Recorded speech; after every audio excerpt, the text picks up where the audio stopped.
ನಮ್ಮ ತೆರಿಗೆ ನಮ್ಮ ಹಕ್ಕು. ನಮ್ಮ ಹಕ್ಕಿಗೋಸ್ಕರ ನಾವಿವತ್ತು ದೆಹಲಿಯಲ್ಲಿ ಕೇಂದ್ರದ ವಿರುದ್ಧ ಹೋರಾಟವನ್ನ ಮಾಡ್ತಾ ಇದ್ದೇವೆ. ನಮ್ಮ ಹೋರಾಟ ಇವತ್ತು ಫಲಿಸುತ್ತೆ. ದೇಶ ಮಟ್ಟದಲ್ಲಿ ಇವತ್ತು ಒಂದು ರೀತಿಯಲ್ಲಿ ಹಕ್ಕಿಗೋಸ್ಕರ ನಾವು ಹೋರಾಟವನ್ನ ಮಾಡ್ತಾ ಇರೋದು ನಾವು ಗಮನವನ್ನ ಸೆಳಿತೀವಿ ಅನ್ನೋದನ್ನ ಹೇಳಿದ್ದಾರೆ.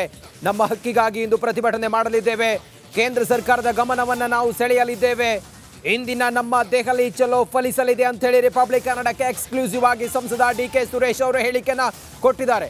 ಡಿ.ಕೆ. ಸುರೇಶ್ ಅವರು ಯಾವಾಗ ಈ ಬಜೆಟ್ ವಿಚಾರವಾಗಿ ರಾಜ್ಯಕ್ಕೆ ಅನ್ಯಾಯ ಆಗಿದೆ, ತಾರತಮ್ಯ ಆಗಿದೆ, ದಕ್ಷಿಣ ಭಾರತಕ್ಕೆ ಅನ್ನುವ ವಿಚಾರವನ್ನ ಮುಂದಿಟ್ಟುಕೊಂಡು ದೇಶ ವಿಭಜನೆಯ ಬಗ್ಗೆ ಮಾತಾಡಿದ್ರು, ಆಗಿನಿಂದ ಹೊತ್ತಿಕೊಂಡಂತ ಈ ಬೆಂಕಿ ಇವತ್ತು ದೆಹಲಿ ಚಲೋವರೆಗೂ ಕೂಡ ಬಂದು ನಿಂತಿದೆ. ಇವತ್ತು ಕೂಡ ಅದು ನಮ್ಮ ಹೋರಾಟ ಫಲಿಸುತ್ತೆ ಅನ್ನೋದನ್ನ ಹೇಳಿದ್ದಾರೆ ಡಿ.ಕೆ. ಸುರೇಶ್. ಮಾಡ್ತಾ ಇದೆ ಅಂತ ಹೇಳಿ ಮೊದಲು ಧ್ವನಿ ಎತ್ತಿದ್ದು ಅದು ಡಿ.ಕೆ. ಸುರೇಶ್ ಅವರು. ಇದೀಗ ಆ ವಿಚಾರವಾಗಿ ದೆಹಲಿಯ ಚಲೋವನ್ನು ಕರ್ನಾಟಕ ಸರ್ಕಾರ ಅಂದರೆ ಕಾಂಗ್ರೆಸ್ ಸರ್ಕಾರ ಹಮ್ಮಿಕೊಂಡಿರ್ತಕ್ಕಂಥದ್ದು. ಇದ್ರ ಬಗ್ಗೆ ಮಾತನಾಡಲಿಕ್ಕೆ ನಮ್ಮ ಜೊತೆ ಸಂಸದರಾದ ಡಿ.ಕೆ. ಸುರೇಶ್ ಅವರಿದ್ದಾರೆ. ಸರ್, ಈಗ ದೆಹಲಿ ಚಲೋ ಹಮ್ಮಿಕೊಂಡಿರ್ತಕ್ಕಂಥದ್ದು ಅಂದರೆ ಕರ್ನಾಟಕಕ್ಕೆ ಏನು ಅನುದಾನದ ತಾರತಮ್ಯ ಆಗ್ತಾ ಇದೆ ಅಂತ ಹೇಳಿ ಇದ್ರ ಬಗ್ಗೆ ಈಗಾಗಲೇ ಮಾನ್ಯ ಮುಖ್ಯಮಂತ್ರಿಗಳು ಸ್ಪಷ್ಟವಾಗಿ ಪತ್ರಿಕಾಗೋಷ್ಠಿಯನ್ನು ಉಪಮುಖ್ಯಮಂತ್ರಿಗಳಿಬ್ಬರು ಕರೆದು ಕೂಡ ಹೇಳಿದ್ದಾರೆ. ಯಾವ ರೀತಿಯಾಗಿ ಕರ್ನಾಟಕಕ್ಕೆ ಕಳೆದ 10 ವರ್ಷಗಳಿಂದ ಅನ್ಯಾಯ ಆಗ್ತಾ ಇದೆ ಅಂಥೇಳಿ. ಸೊ ಹಾಗಾಗಿ ಇವತ್ತು ರಾಜ್ಯದ ತೆರಿಗೆ, ಜನರ ತೆರಿಗೆ ಹಣ ಇವತ್ತು ನಮ್ಮ ಪಾಲನ್ನು ಏನು ಕೊಡಬೇಕಾಗಿದೆ, ನಮ್ಮ ತೆರಿಗೆ ಹಣ ನಮಗೆ ಬರಬೇಕು ಅಂತಕ್ಕಂಥ ಕೂಗನ್ನು, ಧ್ವನಿಯನ್ನು ನಾವು ಎತ್ತಿದ್ದೇವೆ. ಕಾರಣ ಏನು ಅಂತ ಅಂದರೆ ಕರ್ನಾಟಕ ಕೂಡ ಒಂದು ಪ್ರಗತಿಪರ ರಾಜ್ಯ. ನಮ್ಮ ತೆರಿಗೆ ಹಣವನ್ನು ಕೇಳ್ತಕ್ಕಂಥದ್ದು ನಮ್ಮ ಹಕ್ಕು. ಆ ಹಕ್ಕನ್ನು ಪ್ರತಿಭಟನೆ ಮಾಡಲಿಕ್ಕೆ ಇವತ್ತು ಅನೇಕ ಬಾರಿ ಪ್ರಧಾನಮಂತ್ರಿಗಳ ಹತ್ರನೂ ಭೇಟಿ ಮಾಡಿ ಕೇಳಿದ್ದಾರೆ, ವಿತ್ತ ಸಚಿವರನ್ನು ಕೂಡ ಮಾಡಿದ್ದಾರೆ. ಸೊ ಅದ್ಯಾವುದೂ ಕೂಡ ಸರಿ ಬಗೆಹರಿದೇ ಇದ್ದಂಥ ಸಂದರ್ಭದಲ್ಲಿ ಇವತ್ತು ನಮ್ಮ ಪ್ರತಿಭಟನೆಯನ್ನು ಕರೆಯನ್ನು ಕೊಟ್ಟಿದ್ದಾರೆ ಕೇಂದ್ರ ಸರ್ಕಾರದ ಗಮನವನ್ನು ಸೆಳೀಲಿಕ್ಕೆ. ಸರ್, ಇಲ್ಲಿ ಭಾಳ ಪ್ರಮುಖವಾಗಿ ನೀವು ಮೊದಲು ಈ ಒಂದು ಚರ್ಚೆಯನ್ನು ಎತ್ತಿರ್ತಕ್ಕಂಥದ್ದು ಬೇರೆ ಸಂಸದರು ಕೂಡ, ಅಂದರೆ ಈಗ BJP ಸಂಸದರು ಕೂಡ ದೆಹಲಿ ಚಲೋಗೆ ಆಹ್ವಾನವನ್ನು ಕೊಟ್ಟಿರ್ತಕ್ಕಂಥದ್ದು. ಸರ್, ಅವರು ಕರ್ನಾಟಕದ ಪರವಾಗಿ ಕೊಟ್ಟಿದ್ದಾರೋ, ಕರ್ನಾಟಕದ ತೆರಿಗೆ ಹಣ ನಮಗೆ ಸಾಕು ಬೇರೆಯವ್ರು ಕೊಡ್ತೀನಿ ಅಂತ ಕೊಟ್ಟಿದ್ದಾರೋ ನನಗೆ ಗೊತ್ತಿಲ್ಲ. ಅವರು ಕರ್ನಾಟಕದ, ನಾವು ಅವ್ರನ್ನೂ ಕೂಡ ಕರೆಯನ್ನು ಕೊಟ್ಟಿದ್ದೇವೆ. ನೀವು ಕೂಡ ಬಂದು ಜಾಯ್ನ್ ಆಗಿ ಕರ್ನಾಟಕದ ತೆರಿಗೆ ಹಣವನ್ನು ಕರ್ನಾಟಕಕ್ಕೆ ಕೊಡಿಸಿ ಅಂತೇಳಿ. ಯಾಕೆಂದರೆ ಅವರು ಆಡಳಿತ ಪಕ್ಷದಲ್ಲಿದ್ದಾರೆ. ಅವರ ಮಾತನ್ನು ಮಂತ್ರಿಗಳು ಕೇಳ್ತಾರೆ, ಪ್ರಧಾನಮಂತ್ರಿಗಳು ಕೇಳ್ತಾರೆ ಅಂತಕ್ಕಂಥ ಭಾವನೆ ನಮಗಿದೆ. ಸೊ ಇಲ್ಲ, ನಮ್ಮ ಹಣ ಬೇರೆ ರಾಜ್ಯಗಳಿಗೆ ಹೋಗಲಿ, ನಾವು ಇದು ಕಾಂಗ್ರೆಸ್ ವಿರುದ್ಧ ಹೋರಾಟ ಮಾಡ್ತೇನೆ ಅಂತ ಹೇಳಿದ್ರೆ ಇದು ಕಾಂಗ್ರೆಸ್ ವಿರುದ್ಧದ ಹೋರಾಟ ಅಲ್ಲ, ಇದು ಕರ್ನಾಟಕದ ಕನ್ನಡಿಗರ ವಿರುದ್ಧ ಹೋರಾಟ ಆಗ್ತದೆ. ನಾವು ಎತ್ತಿರ್ತಕ್ಕಂಥದ್ದು ಇದು ಕಾಂಗ್ರೆಸ್ ಪಕ್ಷದ ಹೋರಾಟ ಅಲ್ಲ, ಇದು ಕರ್ನಾಟಕದ ಕನ್ನಡಿಗರ ತೆರಿಗೆ ಹಣದ ಹೋರಾಟ. ಇವತ್ತು ಬಿಜೆಪಿ ಕೂಡ ಪ್ರತಿಭಟನೆಯನ್ನು ನಡೆಸ್ತಾ ಇದೆ. ಇದ್ರ ಬಗ್ಗೆ ವಿರೋಧ ಪಕ್ಷದ ನಾಯಕ ಆರ್ ಅಶೋಕ್ ಮಾತನಾಡ್ತಿದ್ದಾರೆ, ನೋಡೋಣ. ಬಿಜೆಪಿ ನಾಯಕರು ಇವತ್ತು ಇಲ್ಲಿ ಬೆಂಗಳೂರಿನಲ್ಲಿ ಪ್ರತಿಭಟನೆ ಮಾಡ್ತಾ ಇದ್ದಾರೆ. ಆ ಕಡೆ ಕೇಂದ್ರ ಸರ್ಕಾರದ ವಿರುದ್ಧ ಇವತ್ತು ಕಾಂಗ್ರೆಸ್ ನಾಯಕರು ಅಲ್ಲೋಗಿ ಪ್ರತಿಭಟನೆಯನ್ನು ಮಾಡ್ತಾ ಇದ್ದಾರೆ. ಈ ಎರಡೂ ಪ್ರತಿಭಟನೆ ಜನರಿಗೆ ಯಾವ ರೀತಿ ಅರ್ಥ ಆಗುತ್ತೆ ಅಂತ ಸರ್? ಕಾಂಗ್ರೆಸ್ ನಾಯಕರು ಹೋಗಿರೋದು ದೇಶ ವಿಭಜನೆ ಮಾಡೋಕ್ಕೆ. 136 ಜನ ಏನನ್ನ ಹಣ ಕೇಳಬೇಕು ಅಂದಿದ್ರೆ ಮುಖ್ಯಮಂತ್ರಿ 4 ಜನ ಮಿನಿಸ್ಟ್ರುಗಳು ಹೋಗಿ ನಿರ್ಮಲಾ ಸೀತಾರಾಮನ್ ಹತ್ರ ಕೂತ್ಕೊಂಡು ಯಾಕೆ ಹಿಂಗೆ ಅನ್ಯಾಯ ಆಗಿದೆ ಅಂದರೆ ಅವ್ರು ಕ್ಲಾರಿಫಿಕೇಷನ್ ಕೊಡ್ತಾಯಿದ್ರು. 136 ಜನ ಡಿ.ಕೆ. ಸುರೇಶ್ ಅವರ ಹೇಳಿಕೆಗೆ ಬೆಂಬಲ ಕೊಡೋದಕ್ಕೋಸ್ಕರ ಭಾಗ ಮಾಡಬೇಕು, ದೇಶನ ಹೊಡಿಬೇಕು. ಪುಣ್ಯಾತ್ಮರು ದೇಶ ಕಟ್ಟಿದ್ದಾರೆ. ಮಹಾತ್ಮ ಗಾಂಧೀಜಿ, ವಲ್ಲಭಾಯ್ ಪಟೇಲ್ ಅವರು, ಭಗತ್ ಸಿಂಗ್, ಈ ಥರದ್ದೆಲ್ಲ ದೇಶ ಕಟ್ಟಿದ್ದಾರೆ. ನಾವು ಜಿನ್ನಾದ ಫ್ರೆಂಡ್ಸು, ನಾವು ಮಹಮ್ಮದ್ ಅಲಿ ಜಿನ್ನಾ ಅವ್ರ ಫ್ರೆಂಡ್ಸು, ಕಾಂಗ್ರೆಸ್ ಅವರಲ್ಲ. ಹಿಂದೆ ಜಿನ್ನಾ ಹೊಡೆದಿದ್ದಲ್ವ ದೇಶನ ಹೊಡೆದಿದ್ದು, ಅವ್ರ ಫ್ರೆಂಡ್ಸು ಇವರು. ಈ ಕುಕ್ಕರ್ ಬಾಂಬ್ ಇದ್ದಾರಲ್ಲ ಮಂಗಳೂರಲ್ಲಿ, ಯಾರೋ ಮುಸ್ಲಿಂ ಭಯೋತ್ಪಾದಕ ಬಂದು ಕುಕ್ಕರ್ ಬಾಂಬ್ ಹಾಕಿ 100 ಜನ ಸಾಯಿಸೋಕ್ಕೆ ಮಾಡಿದ್ದ ರೆಡಿ, ಸಿಕ್ಕಾಕೊಂಬಿಟ್ಟ. ಅವನ್ನ ಹಿಡಿದು ಪೊಲೀಸವ್ರು ಎಳ್ಕೊಂಡು ಹೋಗೋವಾಗ ಡಿ.ಕೆ. ಶಿವಕುಮಾರ್ ಹೇಳಿದ್ರು ಇವ್ರು ನಮ್ಮ ಬ್ರದರ್ಸು ಅಂತ ಹೇಳಿದ್ರು. ಹಂಗಾರೆ ಜಿನ್ನಾನು ಬ್ರದರೇ, ಯಾಕಂದ್ರೆ ಅವ್ರದ್ದೇ ಸಂತತಿ. ಜಿನ್ನಾನು ಅದೇ ಸಂತತಿ, ಅವನು ಕುಕ್ಕರ್ ಬಾಂಬೂ ಅದೇ ಸಂತತಿಯವರು. ಸೊ ಅವರು ಇವತ್ತು ಹೋಗಿರೋ ಅಂಥದ್ದು ದೇಶನ ವಿಭಜನೆ ಮಾಡೋಕ್ಕೆ 136 ಜನನೂ ಕರ್ಕೊಂಡು ಹೋಗಿದ್ದಾರೆ. ಇವರೆಲ್ಲರೂ ದೇಶ ವಿಭಜನೆ ಮಾಡೋಕ್ಕೆ ಹೋಗಿರೋ ಅಂಥವ್ರು. ಇವ್ರ ಕಾನ್ಸ್ಟಿಟ್ಯೂನ್ಸಿಗೆ ಬಂದರೆ ಜನ ಕೇಳ್ತಾರೆ ವಾಪಸ್ಸು 136 ಜನನೂ ವಾಪಸ್ಸು ಬಂದಾಗ, ಬೆಂಗಳೂರಿಗೆ ಬಂದಾಗ ಜನ ಕೇಳ್ತಾರೆ, ಏನಕ್ಕಪ್ಪ ಹೋಗಿದ್ದೆ, ಸುರೇಶ್ ಅವರಿಗೆ ಬೆಂಬಲ ಮಾಡಿ ದೇಶನ ಒಡೆಯಕ್ಕೆ ಹೋಗಿದ್ದೆ ಅಂತ ಜನ ಮತದಾರರು ಕೇಳ್ತಾರೆ. ಮತದಾರರು ಇವರಿಗೆ ಸರಿಯಾದಂಥ ಈ ಯಾರ್ಯಾರು ಹೋಗಿದ್ದಾರೋ ಅವರೆಲ್ಲರಿಗೂ ಮತದಾರರು ಸರಿಯಾದಂಥ ಬುದ್ಧಿಯನ್ನು ಕಲಿಸ್ತಾರೆ. ಸರ್, ಈಗ ಕಾಂಗ್ರೆಸ್ನ ಏಕೈಕ ಸಂಸದ ಡಿ ಕೆ ಸುರೇಶ್ ಅವರು ದೇಶ ವಿಭಜನೆ ಹೇಳಿಕೆಯನ್ನು ಕಿಡಿಯನ್ನು ಒತ್ತಿಸಿದ್ರು. ಅದಾದ ನಂತರ ಈಗ ಮತ್ತೋರ್ವ ಶಾಸಕ ವಿನಯ್ ಕುಲಕರ್ಣಿ ಅವರು ಈಗ ದೆಹಲಿಯಲ್ಲಿ ಒಂದು ಹೇಳಿಕೆಯನ್ನು ಕೊಟ್ಟಿರ್ತಕ್ಕಂಥದ್ದು. ಮುಂದಿನ ದಿನದಲ್ಲಿ ಇದೇ ರೀತಿ ಆಗಿದ್ದೇ ಆದರೆ, ಅಂದರೆ ಕೇಂದ್ರದಿಂದ ರಾಜ್ಯಕ್ಕೆ ಅನುದಾನದ ವಿಚಾರವಾಗಿ ಇದೇ ರೀತಿ ತಾರತಮ್ಯ ಮುಂದುವರೆದಿದೆ ಆದರೆ ಬದಲಿ ವ್ಯವಸ್ಥೆ ಆಗಬಹುದು ಅನ್ನೋ ಅರ್ಥದಲ್ಲಿ ಮಾತಾಡಿದ್ದಾರೆ. ಅಂದರೆ ದೇಶ ವಿಭಜನೆಗೆ ಮತ್ತೋರ್ವ ಶಾಸಕ ಈಗ ಕೈ ಜೋಡಿಸಿರ್ತಕ್ಕಂಥದ್ದು. ನಾನು ಹೇಳ್ದಲ್ಲ, ಕಾಂಗ್ರೆಸ್ಸಿನ ರಕ್ತದಲ್ಲೇ ಈ ದೇಶ ವಿಭಜನೆ ಮಾಡುವಂಥದ್ದು ಬಂದುಬಿಟ್ಟಿದೆ. ಯಾಕಂದರೆ ಹಿಂದೆ ಪಾಕಿಸ್ತಾನ ಬಾಂಗ್ಲಾದೇಶ ವಿಭಜನೆ ಆಗೋ ಸಂದರ್ಭದಲ್ಲಿ ಕಾಂಗ್ರೆಸ್ಸವರೇ ಸಹಿ ಹಾಕಿತ್ತು. ಈಗಲೂ ಅವ್ರದ್ದು ಅದೇ ಮೆಂಟಾಲಿಟಿ, ವಿಭಜನೆ ಮಾಡಬೇಕು ಅಂತ. ಈಗ ಡಿ ಕೆ ಶಿವಕುಮಾರ್ ಸುರೇಶ್ ಅವರಿಗೆ ಕನಕಪುರನ ಭಾಗ ಮಾಡ್ಕೊಬೇಕು ಅನ್ನೋದು ಅವ್ರಿಗೆ, ಅಲ್ಲಿ ಹುಬ್ಳಿನ ಭಾಗ ಮಾಡ್ಕೊಬೇಕು ಅಂತ ವಿನಯ್ ಕುಲಕರ್ಣಿ ಅವ್ರದ್ದು. ಹುಬ್ಳಿನೇ ಒಂದು ಸಪ್ರೇಟ್ ದೇಶ, ಇವ್ರಿಗೆ ಕನಕಪುರನೇ ಒಂದು ಸಪ್ರೇಟ್ ದೇಶ. ಹಿಂಗೆ ಎಲ್ಲ ತಮಿಳ್ನಾಡೇ ಹಂಗಾರೆ ಸಪ್ರೇಟು, ಕೇರಳನೇ ಸಪ್ರೇಟು, ಆಂಧ್ರನೇ ಸಪ್ರೇಟು, ಗೋವಾನೇ ಸಪ್ರೇಟು, ಮಹಾರಾಷ್ಟ್ರನೇ ಸಪ್ರೇಟು. ಯಾವ ದೇಶದಲ್ಲಿದ್ದೀರಿ ನಾವು? ಭಾರತ ಮಾತೆ ಅಂತ ನಾವು ಎಲ್ಲ ದಿನ ಗೌರವ ಕೊಡುವಂಥ ರಾಷ್ಟ್ರಧ್ವಜದ ಕಥೆ ಏನು? ತ್ರಿವರ್ಣ ಧ್ವಜದ ಕಥೆ ಏನು ಅವಾಗ?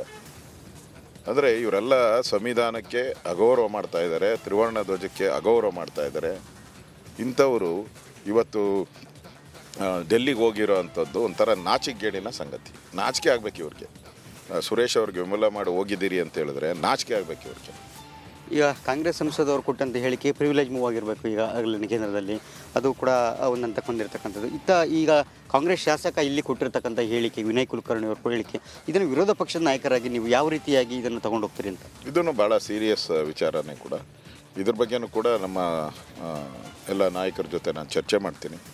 ಈಗ ವಿನಯ್ ಕುಲಕರ್ಣಿ ಒಬ್ಬರೇ ಅಲ್ಲ, ಈಗ 136 ಜನ ಹೋಗಿದ್ದಾರಲ್ಲ, ದೇಶ ವಿಭಜನೆ ಮಾಡುವಂಥ ಒಂದು ಸವಾಲನ್ನು ತೆಗೆದುಕೊಂಡು ಡೆಲ್ಲಿವರೆಗೂ ಹೋಗಿದ್ದಾರಲ್ಲ. ಈ 136 ಜನದ ಕಾನ್ಸ್ಟಿಟ್ಯೂನ್ಸಿ ಜನ ಅವರು ಇದಕ್ಕೆ ಏನು ರಿಯಾಕ್ಷನ್ ಹೇಳ್ತಾರೆ ಅನ್ನೋದು ಭಾಳ ಇಂಪಾರ್ಟೆಂಟು. ದೇಶ ಒಂದಾಗಿರಬೇಕು ಅನ್ನೋದು ಎಲ್ಲರದ್ದು ಭಾವನೆ. ಇವರು ದೇಶನ ಒಡೆಯುವಂಥ ಒಂದು ಸ್ಕೀಮೇ ಇಟ್ಕೊಂಡು ಇವರ ಸ್ವಂತ ಹಿತಾಸಕ್ತಿಗೆ, ಇವರೇನು ವಿನಯ್ ಕುಲಕರ್ಣಿ ಆಗಲಿ ಡಿ ಕೆ ಶಿವಕುಮಾರ್ ಆಗಲಿ ಏನು ದೇಶದ್ದಲ್ಲ ಇವ್ರಿಗೆ ಇಂಪಾರ್ಟೆಂಟು, ಅವ್ರ ಸ್ವಂತ ಲಾಭ ನಷ್ಟಕ್ಕೋಸ್ಕರ ಈ ಥರ ಹೇಳಿಕೆಯನ್ನು ಕೊಡ್ತಾ ಇದ್ದಾರೆ ಅಂತ ನನಗನ್ನಿಸ್ತೈತೆ. ಡಿ ಕೆ ಸುರೇಶ್ ಅವರು ಅನುದಾನ ತಾರತಮ್ಯದ ವಿಚಾರವಾಗಿ ಹೇಳಿಕೆಯನ್ನು ಕೊಡೋಂಥ ಬರದಲ್ಲಿ ಅವರು ಅನುದಾನ ಏನೋ ದೇಶವನ್ನು ವಿಭಜನೆಯ ಒಂದು ಮಾತನ್ನು ಹೇಳಿದರು. ಈಗ ವಿನಯ್ ಕುಲಕರ್ಣಿ ಅವರು ನೇರವಾಗಿ ಶಾಸಕರಾದವರು ಅನುದಾನದ ವಿಚಾರವಾಗಿ ಮುಂದುವರೆದ ಭಾಗವಾಗಿ ಈಗ ದೇಶ ವಿಭಜನೆಯ ಕಿಡಿಯನ್ನು ನೇರವಾಗಿ ಒತ್ತಿರ್ತಕ್ಕಂಥದ್ದು. ಅವ್ರು ಹೇಳಿದಾಗ ಕೇಂದ್ರಕ್ಕೆ ಹೋಗಿ ಪ್ರತಿಭಟನೆ ಮಾಡೋದು, ಕೇಂದ್ರ ಸಂಸದರು ಹೇಳಿದಾಗ ಇಲ್ಲಿ ರಾಜ್ಯದಲ್ಲಿ ಈಗ ಇರ್ತಕ್ಕಂಥ ವಿನಯ್ ಕುಲಕರ್ಣಿ ಅವರು ಹೇಳಿರ್ತಕ್ಕಂಥ ಹೇಳಿಕೆ ಇಲ್ಲಿ ವಿರೋಧ ಪಕ್ಷವಾಗಿ, ಅಂದರೆ ಇಲ್ಲಿ ನಿಮ್ಮ ಪಾತ್ರ, ಯಾಕೆಂದರೆ ಇದು ಮತ್ತೊಬ್ಬ ಶಾಸಕನು ಕೂಡ ಇದೇ ರೀತಿಯಾಗಿ ಮುಂದುವರೆದ ಭಾಗವಾಗಿ ಹೇಳಿಕೆಗಳನ್ನ ಕೊಡ್ತಾ ಹೋಗ್ಬೋದು. ಇದೇ ರೀತಿಯಾಗಿ ಮುಂದೆ ಅಂದರೆ ವಿರೋಧ ಪಕ್ಷವಾಗಿ ನೀವು ಇದನ್ನು ಯಾವ ರೀತಿ ಎತ್ಕೋತೀರಿ ಅಂತ? ಅಲ್ಲ, ದೇಶ ವಿಭಜನೆ ಮಾಡುವಂಥ ಹೀನ ಕಾರ್ಯವನ್ನು ಕಾಂಗ್ರೆಸ್ ಅವರು ಮಾಡ್ತಾ ಇದ್ದಾರೆ.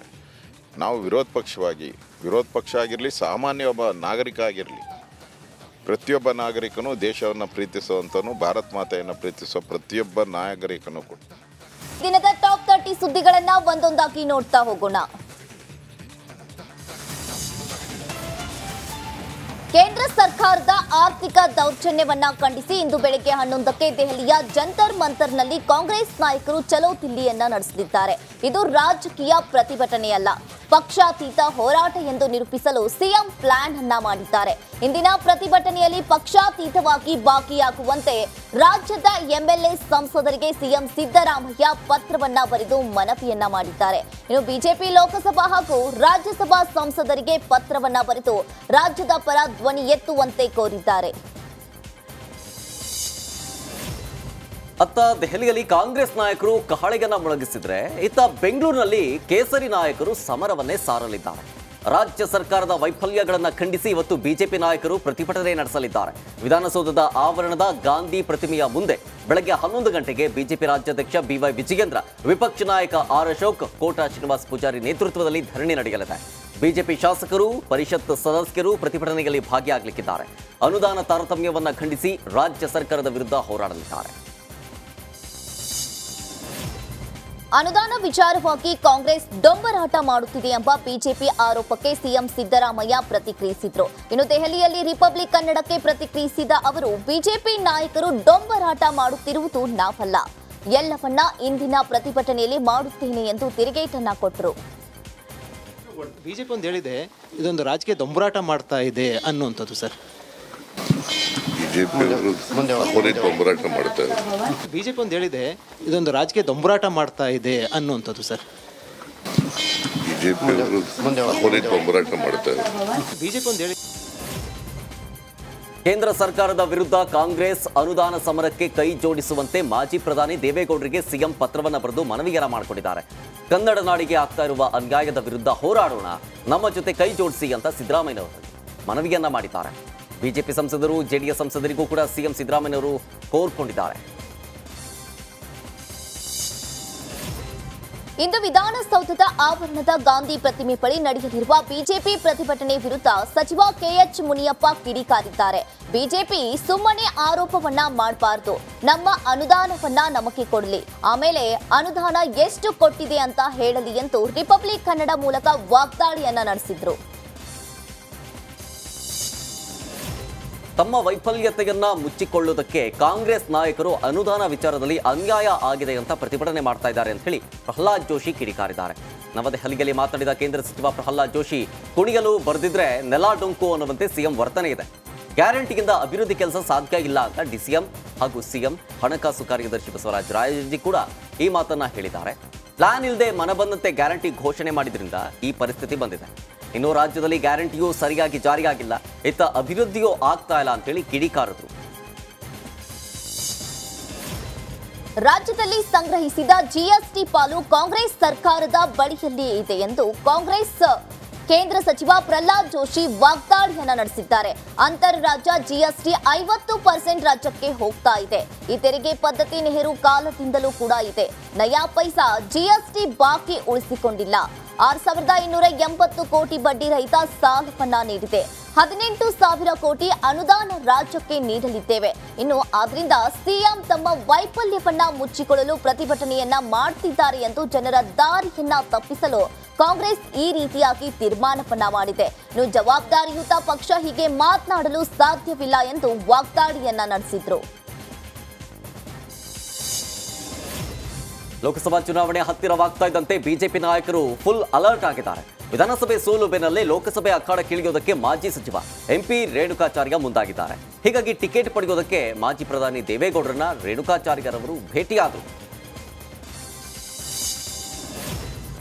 ರಾಜ್ಯಪಾಲ ತಾವರ್ ಚಂದ್ ಗೆಹ್ಲೋಟ್ ಅವರ ಮೊಮ್ಮಗ ಧೀರಜ್ ಗೆಹ್ಲೋಟ್ ವಿವಾಹ ಆರತಕ್ಷತೆ ಸಮಾರಂಭದಲ್ಲಿ ಸಿಎಂ ಸಿದ್ದರಾಮಯ್ಯ ಅವರು ಭಾಗವಹಿಸಿ ಶುಭವನ್ನ ಕೋರಿದ್ರು. ಮಧ್ಯಪ್ರದೇಶದ ಇಂದೋರ್ನಲ್ಲಿ ನಡೆದ ಸಮಾರಂಭದಲ್ಲಿ ಉಪಮುಖ್ಯಮಂತ್ರಿ ಡಿಕೆ ಶಿವಕುಮಾರ್, ಸಚಿವರಾದ KJ George, doctor G Parameshwar, doctor G Sudhakar ಹಾಗೂ ಮುಖ್ಯಮಂತ್ರಿಗಳ ರಾಜಕೀಯ ಕಾರ್ಯದರ್ಶಿ ಗೋವಿಂದರಾಜು ಹಾಜರಿದ್ದರು. ಮಾಜಿ ಸಚಿವ ರಮೇಶ್ ಜಾರಕಿಹೊಳಿ ಮಾಲೀಕತ್ವದ ಸಕ್ಕರೆ ಕಾರ್ಖಾನೆ ಮೇಲೆ ಸಿಐಡಿ ಅಧಿಕಾರಿಗಳು ದಾಳಿ ನಡೆಸಿದ್ದಾರೆ. ಬೆಳಗಾವಿಯ ಚಿಕ್ಕನಂದಿ ಗ್ರಾಮದ ಸಮೀಪವಿರುವ ಶುಗರ್ ಫ್ಯಾಕ್ಟರಿ ಮೇಲೆ ರೇಡ್ ಮಾಡಿ ದಾಖಲೆಗಳನ್ನು ಪರಿಶೀಲಿಸಿದ್ರು.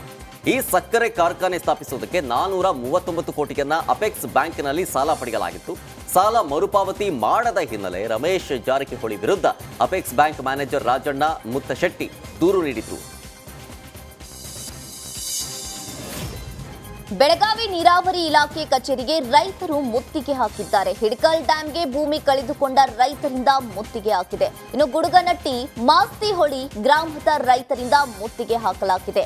ಹುಕ್ಕೇರಿ ತಾಲೂಕಿನ ಗುಡುಗನಟ್ಟಿ ಮಾಸ್ತಿಹೊಳಿ ಗ್ರಾಮ 394 ಎಕರೆ ಜಮೀನನ್ನ ಕಳೆದುಕೊಂಡಿದ್ದ ರೈತರಿಂದ ಆಕ್ರೋಶ ಕೂಡ ವ್ಯಕ್ತವಾಗಿದೆ. ಇನ್ನು 50 ವರ್ಷ ಕಳೆದ್ರೂ ಕೂಡ ಪರಿಹಾರದ ಹಣ ಬರಲಿಲ್ಲ ಎಂದು ಸಿಟ್ಟು ಮಾಡಿಕೊಂಡಿದ್ರು. ಚೀಫ್ ಇಂಜಿನಿಯರ್ ರಾಠೋಡ್ ಕಚೇರಿಯಲ್ಲಿ ಧರಣಿ ಪರಿಹಾರ ಪಡೆದೇ ಮರಳಿ ಹೋಗುವುದಾಗಿ ಬಿಗಿ ಪಟ್ಟು ಹಿಡಿದಿದ್ದಾರೆ. ನೋಟಿಸ್ ಕೊಟ್ಟಿದ್ದಾರೆ ಅವ್ರ ಏನೋ ದಾಖಲೆ ಅಂತ ಕೊಟ್ಟಿದ್ದಾರೆ. ಈಗ ಅಟೆಸ್ಟೆಡ್ ಮಾಡಿಕೊಡು ಮತ್ತು ಇದು ಯಾವ ಏನೇನು ಹೆಚ್ಚು ಕೊಟ್ಟಿದ್ದಾರೆ ಅಂತ ಹೇಳೋದ ಮೇಲೆ ಅಟೆಸ್ಟೆಡ್ ಮಾಡಿ ಕೊಡಾಕ್ತಾ ಇರಲಿಲ್ಲ ಅವ್ರ. ಇಲ್ಲೇ ಸಹಿ ಮಾಡಿದಾರೆ ರೀ.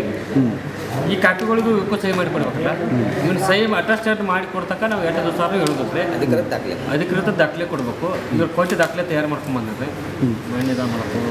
ಇಲ್ಲಿವರೆಗೆ ಅಧಿಕಾರಿಗಳು ಬಂದು ಭೇಟಿ ಆದರೆ ಏನು ಅವ್ರು ಇಲ್ಲಿ 5 ಮಿನಿಟ್ ಬರ್ತಾರೆ ಹೋಗಿ ಅಲ್ಲಿ ಇಲ್ಲಿ ರೂಮ್ನಾಗ ಏನಕ್ಕೆ ಮಾತಾಡತ್ತಾರ ಅವ್ರು ಏನು ಮಾತಾಡತ್ತಾರ ಅದು ಏನು ಗೊತ್ತಾರ ನಾವು ಇಲ್ಲಿ ಬರೋಣ ನಾವು ಮಾತಾಡ್ತೀವಿ ನಾವು ಊಟ ಇಲ್ಲ ಏನಿಲ್ಲ ಚಾ ಇಲ್ಲ ಏನಿಲ್ಲ ರೀ ಅವ್ರ ಅನ್ಕ ಹೋಗಿ ಊಟ ಮಾಡಿ ಬರತ್ತಾರೋ ನಾವು ಹಂಗೆ ಗೊತ್ತಾಗ್ಬಿಡೋರು ಒಟ್ಟು ಬೆಳತನಕ ಇಲ್ಲ ಏನ್ರಿ? ಹಾಂ ಬೆಳ್ತಾನ ಇಲ್ಲಿ ಬೆಳ್ತಾನ ತಿಂಗಳಾಗಿ ಒಟ್ಟು ನ್ಯಾಯ ಸಿಗುಮಟ ಇಲ್ಲಿ ನ್ಯಾಯ ಸಿಗುಮಟ ಇಲ್ಲಿ ಸರ್ ನೋಟಿಸ್ ಕೊಟ್ಟಿದ್ದಾರೆ ಅವ್ರು